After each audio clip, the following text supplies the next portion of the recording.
Despite decades of research, memory safety bugs are still a problem. Microsoft, for example, estimates that 70% of the vulnerabilities they patch have a memory safety bug as their root cause. There are two fundamental problems here. First, by debugging or testing a program, you can ensure that it works well enough for normal use, but these methods are not suited to find small bugs in corner cases.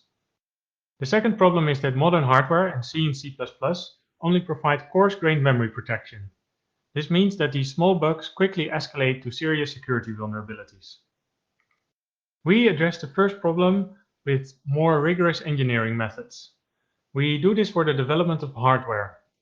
In particular, we are replacing prose architecture specifications with formal architecture models. An architecture describes the hardware-software interface. So it describes the behavior that software can depend on and the behavior that an implementation needs to provide. By replacing a prose specification with a formal model, there are some immediate benefits. The model is parsed and type-checked, which catches some easy-to-make mistakes, and it is executable. So you can run software directly on the specification, and you can easily test hardware implementations against this specification. The formal architecture models also allow for formal verification. We define some security properties that capture the guarantees that the architecture tries to provide, and we mathematically proved that the architecture satisfies these security properties. The mathematical proof gives a high confidence that the architecture indeed satisfies them, even in corner cases that would be difficult to test. To increase our confidence even more, we verified our proofs in Isabelle Hall, an automated proof assistant. We do this for CHERI. CHERI is a processor architecture with new security mechanisms, and it addresses the second fundamental problem. CHERI adds fine-grained memory protection and scalable software compartmentalization. It achieves this by extending existing architectures with a capability system. The prototype of CHERI is CHERI MIPS. So the main artifact here is its instruction set architecture, and it has a hardware implementation that runs on FPGAs. So you see an old picture here on the left. And there is a software stack, including LLVM and FreeBSD, that are adapted to make use of CHERI's new security mechanisms. There are also other versions of CHERI. CHERI RISC-V and CHERI ARM are under development. So CHERI ARM is developed in a project called Morello, which has significant funding from the UK government and from ARM. And here the goal is to produce an industrial prototype of CHERI. We hope that CHERI security mechanisms are integrated in ARM's main processors. So in our paper, we apply the rigorous engineering methods to CHERI MIPS, but at the moment we're also applying them to the development of CHERI ARM. So CHERI's capability system adds fine-grained memory protection and scalable software compartmentalization.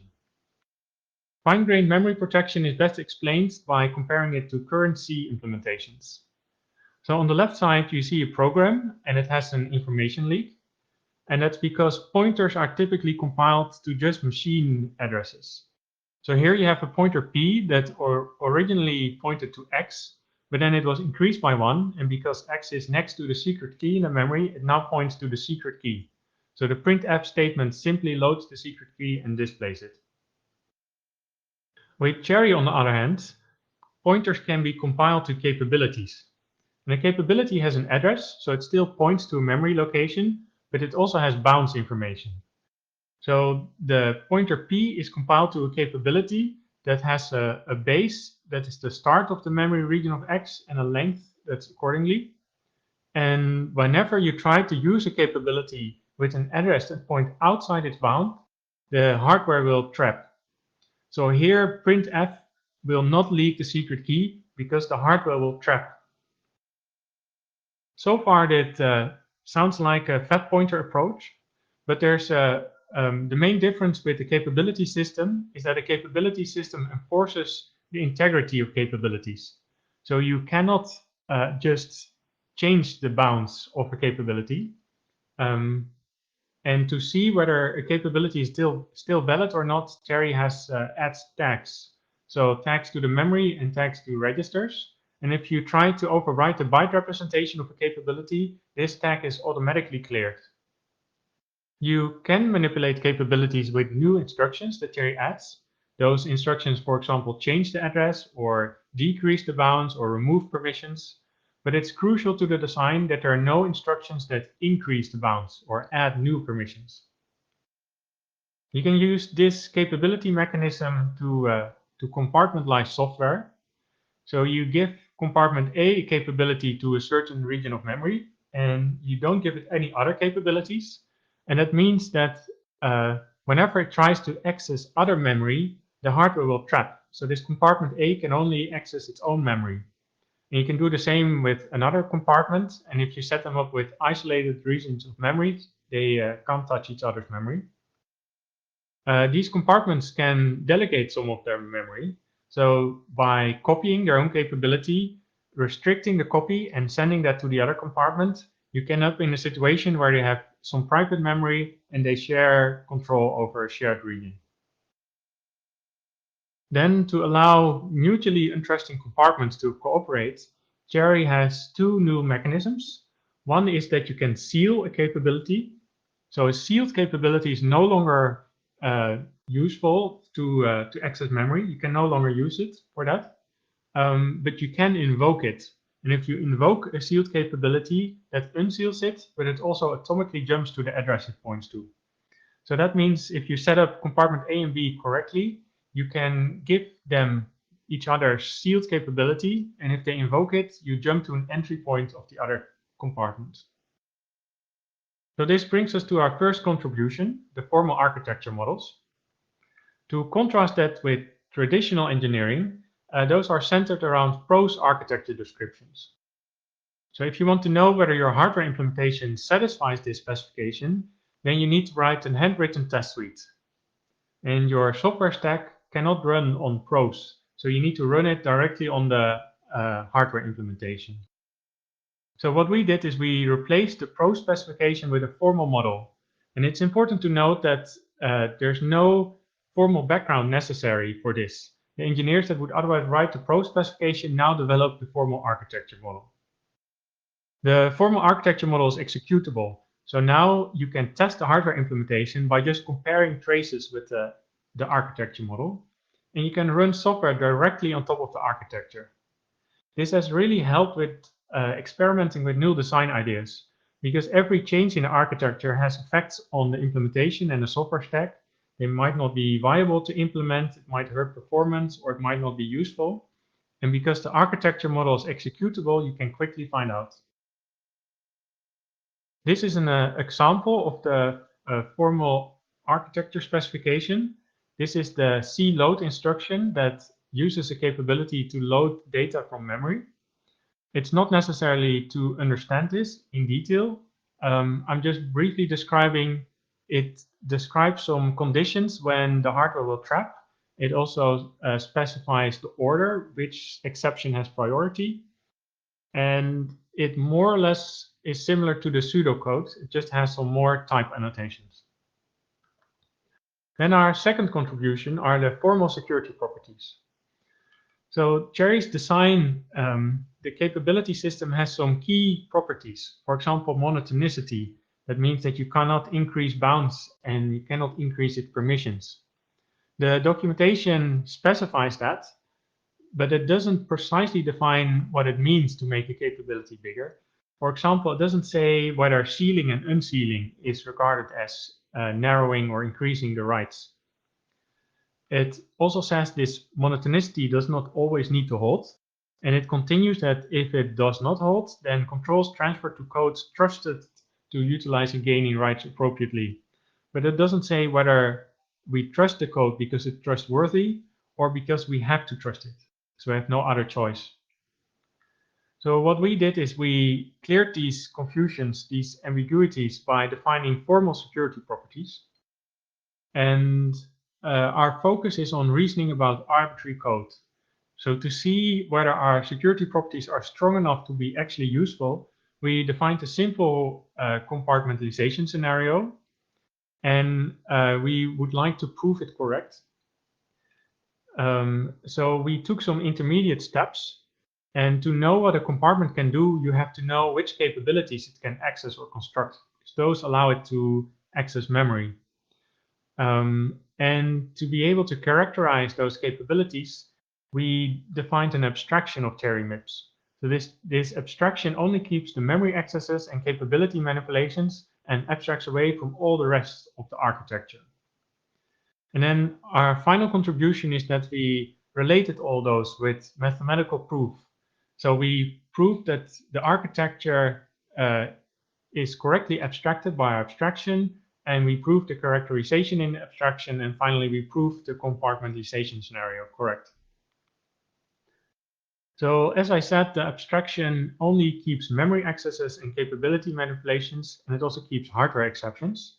So instead of executing an instruction, you now perform abstract actions, one of those 9 types. And then we connect the architecture to these abstract actions by mapping the instructions. So the add instruction, for example, does not do any memory accesses or capability manipulations. So we map to the empty set. The instruction that decreases permission is mapped to the action that restricts capabilities, and so is the instruction that decreases the bounds. Conditional instructions can map conditionally to abstract actions, and then we continue and we do this for all the instructions in CHERI MIPS. And then we define security properties for each action. So here as an example, I'm defining the security property for storing data. We start with just a technical assumption. Then we take a step and a certain number of actions happen. And we assume that this keeps the protection domain. So we're not transitioning to another compartment. We also assume that storing data is one of the actions that were performed. And there's some information associated with that, the address and the length of the access, and also the capability that is used as authority. Then we require that the capability that was used as authority is valid, has a tag, it's not sealed, and it has to permit store permission. Then a well-formless requirement, and we also require that the memory segment we're storing to is included in the bounds of the capability. And here we have to translate all the addresses because the capability is to virtual memory, not to physical memory. Finally, because we're writing bytes, we have to clear the tag if there's a capability there, or we can also leave the capability completely intact. And we give this a name. So we defined a property like this for all of the abstract actions. And together they form the abstraction. Then we use this to reason about compartments. So we want to know which capabilities a compartment can reach if it's allowed to execute arbitrary code up until it transitions to another compartment.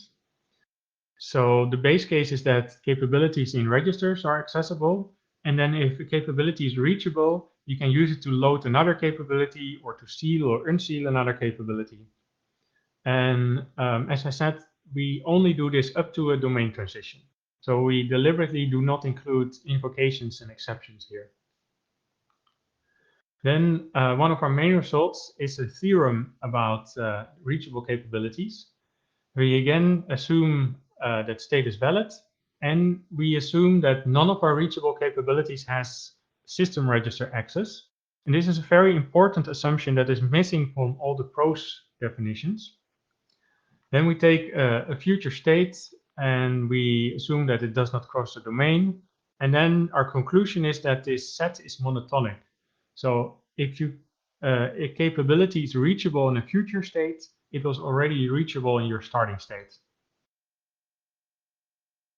Then finally, we are going to look at our simple compartmentalization scenario. Here we have one compartment and we granted access to certain addresses. We defined a simple assumption on the capabilities that are in memory at those addresses. And then our requirement is that it cannot touch any other memory. So we proved it, and the previous theorem was a crucial part of that proof. So to conclude, we show how to apply more rigorous engineering methods to the development of hardware. And these are centered around replacing a pro specification with a formal architecture model. There's some immediate benefits here. For example, the formal architecture is executable and it allows for formal verification. So here we cleared up some confusion about the security guarantees of CHERI MIPS by defining formal security properties, and we mathematically proved that the architecture satisfies these properties. We did this for CHERI MIPS, but the ideas are portable. We're currently doing some work for CHERI ARM, and we're using the same rigorous engineering methods here.